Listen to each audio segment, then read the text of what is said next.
আগের দিনে ৩-৪ মাস পর পর মা চাচিরা যখন শ্বশুরবাড়ি থেকে বাবার বাড়ি যেত তখন তাকে বলা হতো নায়র যাওয়া। আসসালামু আলাইকুম, শুভ সকাল আমার প্রিয় ভাই বোনেরা। আশা করি তোমরা সবাই ভালো আছো। আলহামদুলিল্লাহ আমিও ভালো আছি। আমি কিন্তু মা চাচিদের মতো বাবার বাড়িতে নায়র আসলাম। এবার বাবার বাড়িতে এসে আমার সেই ছোটবেলার কথা মনে পড়ছে। ছোটবেলা আমি আমার মাকে দেখতাম। আমার মা দাদার বাড়ি থেকে আমাদের সবাইকে নিয়ে নানা বাড়িতে নায়র যেতে। আর তখন কিন্তু এখনকার মতো এত ভালো রাস্তাঘাট যানবাহন ছিল না। তখনকার মানুষ বেশিরভাগই নৌকা দিয়ে চলাচল করত।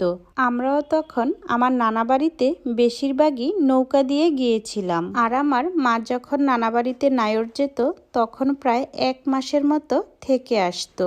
আগে কিন্তু নানা বাড়ি মামার বাড়ি ছিল মধুর হাড়ি, যদিও বর্তমানে সবকিছু বিলীন হয়ে যাচ্ছে। সচরাচর এমনটা দেখা যায়। শুধু মামার বাড়ি নয়, বর্তমানে আত্মীয়তার সম্পর্কটাই বিলীন হয়ে যাচ্ছে। তারপর আমার মা যখন নানা বাড়ি থেকে দাদার বাড়ি ফিরত তখন আমার নানি বিভিন্ন আইটেমের পিঠা তৈরি করত।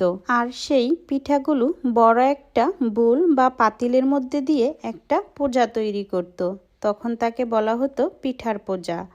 নায়র গেলে কিন্তু এই পিঠার পোজা যদি আগের দিন মানুষেরা না আনতো তখন শ্বশুরবাড়িতে এসে অনেক কথা শুনতে হতো। তবে বর্তমানে কিন্তু এমনটা হয় না। পিঠার পোজার পরিবর্তে এখনকার মানুষেরা রেডিমেড মিষ্টি কিনে আত্মীয় স্বজনের বাড়িতে চলে যায়। কথার ফাঁকে আমি আরেকটা কথা বলে নেই। এই যে দেখতে পাচ্ছ আমার দাদি পিঠা তৈরি করছে, এই কড়াইটা কিন্তু জাদুর কড়াই। কড়াইটা দেখে কেউ বাজে কমেন্ট করবে না।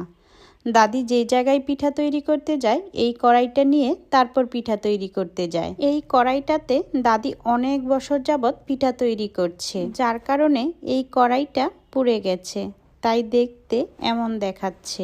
এখন বলি, আমিও কিন্তু আমার মায়ের মতো আমার বাবার বাড়িতে নায়র এসেছি। অনেক দিন পর এসেছি, তাই অনেক দিন থেকে যাচ্ছি।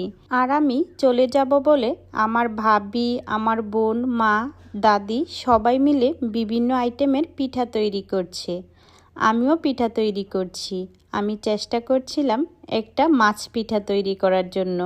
ইউটিউব দেখে দেখে তারপর করছিলাম, কিন্তু তেমনটা হয়নি, তবে কিছুটা হয়েছে। আমার ভাবিরা আর বোন রাত 2টা পর্যন্ত জেগে এই পিঠাগুলো তৈরি করেছে। আমরা এখানে সব ধরনের গ্রামীণ পিঠা তৈরি করেছি। এই যে দেখো কি কি পিঠা তৈরি করা হয়েছে।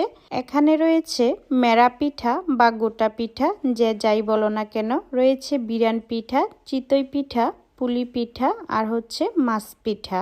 এখন আমার বড় বোন, বড় ভাবি আর আমি মিলে পিঠার ডালাটা একটু সুন্দর করে সাজানোর চেষ্টা করছি। এই ডালা দিয়ে কিন্তু আমি আমার বাবার জন্য খাবার ডালা সাজিয়ে এনেছিলাম। আর এই ডালাটা আমার মা কোনো সময় খালি দিবে না, তাই তো বিভিন্ন আইটেমের পিঠা বানিয়ে আমার শ্বশুর শাশুড়ি আর ভাবিদের জন্য সুন্দর করে দিয়ে দিচ্ছে। তোমাদের কাছে আমাদের সাজানো পিঠার ডালাটা দেখতে কেমন লেগেছে কমেন্টসে লিখে যেও। আর তোমরা যারা যারা এত ধৈর্য সহকারে এতক্ষণ কষ্ট করে আমার ভিডিওটা দেখো তাদের জন্য রইল অনেক অনেক ভালোবাসা। তোমরা সবাই আল্লাহর অশেষ রহমতে ভালো থেকো, সুস্থ থেকো। আল্লাহ হাফেজ।